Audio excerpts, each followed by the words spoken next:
ಆದ್ರೆ ಅದಕ್ಕೆ ನೀವು ಹೇಳ್ತಿಲ್ಲ, ಈ ಸುಳ್ಳು ಪ್ರಚಾರ, ಕಾಂಗ್ರೆಸ್ ಸುಳ್ಳು ಬೋಗಸ್ ಪ್ರಚಾರಕ್ಕೆ ಮಾರು ಹೋಗ್ಬೇಡ್ರಿ. ಮತ್ತೆ ಅಲ್ಲಿ ಬಹಳಷ್ಟು ಕಳ್ಳ ಮನೆ ಮೇಲೆ ಕೂತಾರಲ್ಲ, ಲೂಟ್ ಮಾಡೋ ಮನೆ ಇವತ್ತು ಅಧಿಕಾರದ ಪಿಕ್ ಪಾಕೆಟ್ ಮಾಡ್ತಾರಲ್ಲ, ಆ ಟೈಪ್ ಜನ ಮೇಲೆ ಕೂತಾರೆ. ಈಗ ಭಾಳ ಹುಷಾರ್ಬೇಕು, ನಾ ಹೆಸರು ತೊಗೊಳಂಗಿಲ್ಲ, ಹೋಗಬಾರ್ದು. ಅದಕ್ಕೆ ನಾವು ದಯವಿಟ್ಟು ಕಾಂಗ್ರೆಸ್ ಪಕ್ಷದ ಪೊಳ್ಳ ಭರವಸೆಗೆ ಅಷ್ಟು ಕೈ ಕೊಡದೆ ಭಾರತೀಯ ಜನತಾ ಪಕ್ಷ ಗಟ್ಟಿಯಾದ ನರೇಂದ್ರ ಮೋದಿ ಅವರ ಲೀಡರ್ಶಿಪ್ನಲ್ಲಿ ದೇಶ, ರಾಜ್ಯ, ವಿಧಾನಸಭೆ ವ್ಯಾಪ್ತಿ ಬಂದರೆ ಗಟ್ಟಿಯಾಗಿ ನಾವು ಚುನಾವಣೆ ಗೆದ್ದು ಮತ್ತು ಜಗದೀಶ್ ಶೆಟ್ಟರ್ ಅವರು ನೀನೊಂದು ಪ್ರಧಾನಮಂತ್ರಿ ಮಾತಿರ ಬೆಳಗಾವದಲ್ಲಿ ನಮ್ಮ ಹಿಂದಿನ ಹಳೆಯ ಸಾಥೀದಾರ ಅಂದರು. ನಮ್ಮ ಹಿಂದಿನ ಹಳೆಯನ ಸಾಥೀದಾರ ಅದು ಅವ್ರ ಲೆವೆಲ್ ಇದ್ದಂಥ ಜಗದೀಶ್ ಶೆಟ್ಟರ್ ಟಿಕೆಟ್ ಕೊಟ್ಟಾರಲ್ಲಿ. ಅವರು ಭಾರತೀಯ ಜನತಾ ಪಾರ್ಟಿಯಲ್ಲಿ ನರೇಂದ್ರ ಮೋದಿಗಿಂತ ಹೆಚ್ಚು ಬಹುಶಃ ಸೀನಿಯರ್ ಇರಬೇಕು ಜಗದೀಶ್ ಶೆಟ್ಟರ್. ಅವ್ರು ಜನಸಂಘದಿಂದ ಅವ್ರ ತಂದೆಯವರು ಶೆಟ್ಟರ್ ಅವರು ಜನಸಂಘದಿಂದ ಅವ್ರು ಕರೆಕ್ಟ್ ಒಪ್ಪಿಗಿರ್ತಿದ್ದವು. ಅವಾಗ ದುಡ್ದಂಥ ಜಗದೀಶ್ ಶೆಟ್ಟರ್ ಅವ್ರ ಪುತ್ರ ಇವರು.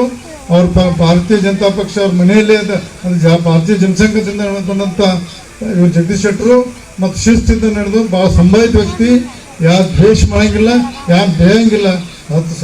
10 ಬಾರಿ ಮಂತ್ರಿಗಳು, ಮುಖ್ಯಮಂತ್ರಿಗಳು ಆದರೂ ಸ್ವಚ್ಛ ಮಾಡೋದಿಲ್ಲ. ಈಗ ನೋಡಿ ಬೆಳಗಾವಿದಾಗ ಈಗ ಕ್ಯಾಂಡಿಡೇಟ್ ಅವ್ವ ಹೆಂಗೆ ಬೇಕಾದ ಮಾತಾಡ್ತಾವೆ. ನಮಗೂ ಕುದಿಯಾತೈತೆ ಆ ಏನಾಗ ಬರೋದು, ನಮಗೂ ಕುದಿಯಾತೈತಿ. ಆದರೆ ಏನು ಮಾಡೋದು, 4 ತಾರೀಕು ಮಟ್ಟ ಏನೂ ಅನ್ನಂಗಿಲ್ಲ. ನಾವು 5ನೇ ತಾರೀಕು ಪ್ರೆಸ್ ಮಾಡಿ ಎಲ್ಲ ತೊಳಿತೀನಿ ನಾನು. 4ನೇ ತಾರೀಕು ಮುಂದೆ ಬಂದೈತಿ ಬೇಕರು ಏನೋ ಅನ್ನಂಗಿಲ್ಲ. ನಾವು ಜಗದೀಶ್ ಶೆಟ್ಟರ್ ಹುಚ್ಚ ಅಡ್ಡಾಡಿದ್ವು ನಾವು. ಅದಕ್ಕೆ ಜಗದೀಶ್ ಶೆಟ್ಟರ್ ಹೆಂಗೆ ಅವ್ರು ಸಂಭಾಯ್ತಾರೆ, ನೀವು ಅವ್ರ ಮುಂದೆ ತೆಗೆದ್ರು ಸಿಟ್ಟು ಬರೋದಿಲ್ಲ. ನಾವು ಅವ್ರದ್ದು ಗತಿ ಆಗಿದ್ವು. ಮೊದಲು ನಮಗೆ ವಿಧಾನಸಭೆ ಎಲೆಕ್ಷನ್ದಾಗ ನಾವು ತಪ್ಪು ಮಾಡಿ ಸ್ವಲ್ಪ ಮಾತಾಡಿ ಕೆಟ್ಟಿದ್ದು. ಈ ಮಾತಾಡಂಗಿಲ್ಲ, ನಮಗೂ ರಕ್ತ ಕುದು ತಂಪಾಗಿತ್ತು. ಹೊಳ್ಳೆ ನಾಳೆ 4ನೇ ತಾರೀಕು ರಿಸಲ್ಟ್ ಆಗಿ 5ನೇ ತಾರೀಕು ಪ್ರೆಸ್ ಮೀಟ್ ಮಾಡಿ ಎಲ್ಲ ತೊಳೆದು ಎಲ್ಲ ಎಲ್ಲ ವಿಷಯ ಬಹಿರಂಗಪಡಿಸೈತಿ. ಅದಕ್ಕೆ ನಾವು ಜಗದೀಶ್ ಶೆಟ್ಟರ್ ಅವರ ಆರಿಸ್ಕೊಟ್ಟು ಪ್ರಧಾನಮಂತ್ರಿ 3ನೇ ಬಾರಿ ಮೋದಿ ಪ್ರಧಾನಮಂತ್ರಿ ಆಗಿ ಆ ಮಂತ್ರಿಮಂಡಲದಲ್ಲಿ ಜಗದೀಶ್ ಶೆಟ್ಟರ್ 100ಕ್ಕೆ 100 ಮಂತ್ರಿ ಹಾಕಾರ. ನಮ್ಮ ಬೆಳಗಾವಿ ಜಿಲ್ಲೆ ಇರ್ಬೋದು, ಲೋಕಸಭಾ ಬೆಳಗಾವಿ ಜಿಲ್ಲೆ, ರಾಜ್ಯದಲ್ಲಿ ಒಳ್ಳೆಯ ಕೆಲಸ ಮಾಡಿ ನೀರಾವರಿ ಇರ್ಬೋದು, ಕೈಗಾರಿಕೆ ಇರ್ಬೋದು, ಆರೋಗ್ಯ ಇರ್ಬೋದು, ಎಲ್ಲ ರಂಗದಲ್ಲಿ ಕೆಲಸ ಮಾಡಿ ಒಂದು ಒಳ್ಳೆಯ ಸರ್ಕಾರ ಆಗ್ತೈತಿ.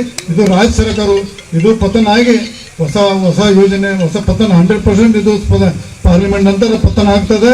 ಆಮೇಲೆ ನಮ್ಮ ಮತ್ತೆ ಮುಂದಿನ ಒಳ್ಳೆ ಇನ್ನೂ ಕೆಲವೊಂದು ವಿಷಯ ವೇದಿಕೆಯಲ್ಲಿ ನಾವು ಹೇಳಕ್ಕೆ ಬರೋದಿಲ್ಲ. ಕೆಲವೊಂದು ವಿಷಯ ಮುಂದಿನ ಗೊತ್ತಾಗ್ತದೆ. ಜಗದೀಶ್ ಶೆಟ್ಟರ್ ಅವರನ್ನು ಆರಿಸ್ಕೊಟ್ಟು, ನಿಮ್ಮ ಪವಿತ್ರವಾದ ಮತದಿಂದ ಆರಿಸ್ಕೊಟ್ಟು ಲಕ್ಷಾಂತರ ಗೋಕಾಕ್ ಕಾನ್ಸ್ಟಿಟ್ಯೂನ್ಸಿ 1 ಲಕ್ಷ ಇಟ್ಕೊಳ್ಬೇಕು. ನಾವು ಕಳೆದ ಬಾರಿ 55,000 ಕೊಟ್ಟಿದ್ದು. ನಾವು ಕಾಂಗ್ರೆಸ್ MLA ಇದ್ದೇವೆ. ಅವನ್ನ 60,000 ಇಟ್ಕೊಟ್ಟು ಕಳೆದ ಬಾರಿ ನಾ ಕಾಂಗ್ರೆಸ್ MLA ಇದ್ದು ಮನ್ಯಾಗ ಕೂತು ಒಳಗಿಂದ ಹೇಳಿದ್ನ. ಈಗ ಓಪನ್ ಬಂದನ್ನ ಕಳೆದ ಬಾರಿ ನಾನು ಬಹಿರಂಗವಾಗಿ ಇರೋಕ್ಕಿಲ್ಲ, ಮನ್ಯಾಗ ಕೂತು ಇಂಡೈರೆಕ್ಟ್ BJP ಹೇಳಿದ್ದೆ.